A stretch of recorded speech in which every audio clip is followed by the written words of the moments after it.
রোববার তদন্ত কমিটির প্রতিবেদন জমা দেয়াকে কেন্দ্র করে চাঞ্চল্যতা ছিল দেশের ক্রিকেটে।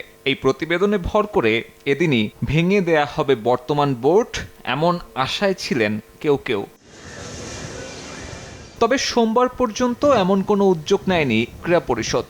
গুঞ্জন আছে স্পর্শকাতর বিষয় হওয়ায় সময় নিতে চাচ্ছেন বর্তমান ক্রীড়া প্রতিমন্ত্রী। আর তাতে তামিম ইকবালের নেতৃত্বাধীন প্যানেল বিকল্প পথে হাঁটছে বলে আলোচনা নানান মহলে। একের পর এক পরিচালকের পদত্যাগের হিড়িক সে অভিযোগের পালে হাওয়া দিচ্ছে। বোর্ড মিটিংয়ে সবকিছু পজিটিভ কথা বলে বেরিয়ে যে আপনি রেজিগনেশন করেন, সেটা তো ভাই আমি উত্তর দিতে পারবো না কার ভিতরে কি আছে। যতগুলি রেজিগনেশন লেটারে সবাই বলছে ব্যক্তিগত, কিন্তু 5 মাসের মধ্যে কি এমন প্রবলেম হলো যেটা আমরা নিজেরা ডিসকাশন করে প্রবলেমটা সলভ করতে পারলাম না বা চেষ্টা হলো না, সেটা আমার মাথায় কাজ করে। রোববার তৃতীয় বিভাগের ক্লাবগুলোকে আলোচনায় ডাকা হলেও উপস্থিত ছিল মাত্র 5টি। 8 তারিখে বসার কথা ঢাকা প্রিমিয়ার লিগের ক্লাবগুলোর সাথে, সেখানেও কোরাম পূর্ণ হবার সম্ভাবনা নেই। দেশের ক্রিকেট অচল হয়ে থাকলেও ক্লাবগুলোকে মাঠে ফেরানোর সরকারি উদ্যোগ দেখা যায়নি। সিজিএম চালানোর পছন্দ, এর আন্ডারে খেলবো, ফাইন, উই গ্ল্যাডলি অ্যাকসেপ্ট করে নিব, ওটারও একটা সলিউশন।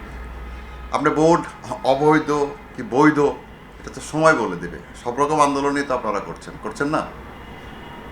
খেলাটা বন্ধ কেন? 300, 400, 500 বা ওভারঅল 1000-2000 ছেলের জীবন নিয়ে তো খেলার অধিকার। তাহলে আমি কি ক্রিকেটকে সার্ভ করতে আসছি? এতদিন না হলেও তাই এবার ক্রীড়া প্রতিমন্ত্রীর দ্বারস্থ হতে চায় সিসিডিএম। ক্লাবগুলোকে রাজি করানো না গেলে লিস্টে ক্রিকেট মাঠে গড়ানোর সামর্থ্য বিসিবির নেই বলে জানিয়েছেন সিসিডিএম চেয়ারম্যান। প্রতিমন্ত্রীর সাথে আমরা অফিসিয়ালি এখনো বসতে পারি, সময় চাবো আমরা 8 তারিখের পরে ইনশাল্লাহ। প্রতিমন্ত্রী সাহেবকে কাছে গেলাম, যা হচ্ছে না আপনি বলে দেন, সেটাও তারা কতক্ষণ শুনবেন সেটাও আমি নিশ্চিত না। স্বাধীনতা পরবর্তী সময়ে মাত্র 3 বার ঢাকা প্রিমিয়ার লিগ নির্ধারিত সময়ে মাঠে গড়ায়নি। সাব্বির মিথুন, সময় সংবাদ, ঢাকা।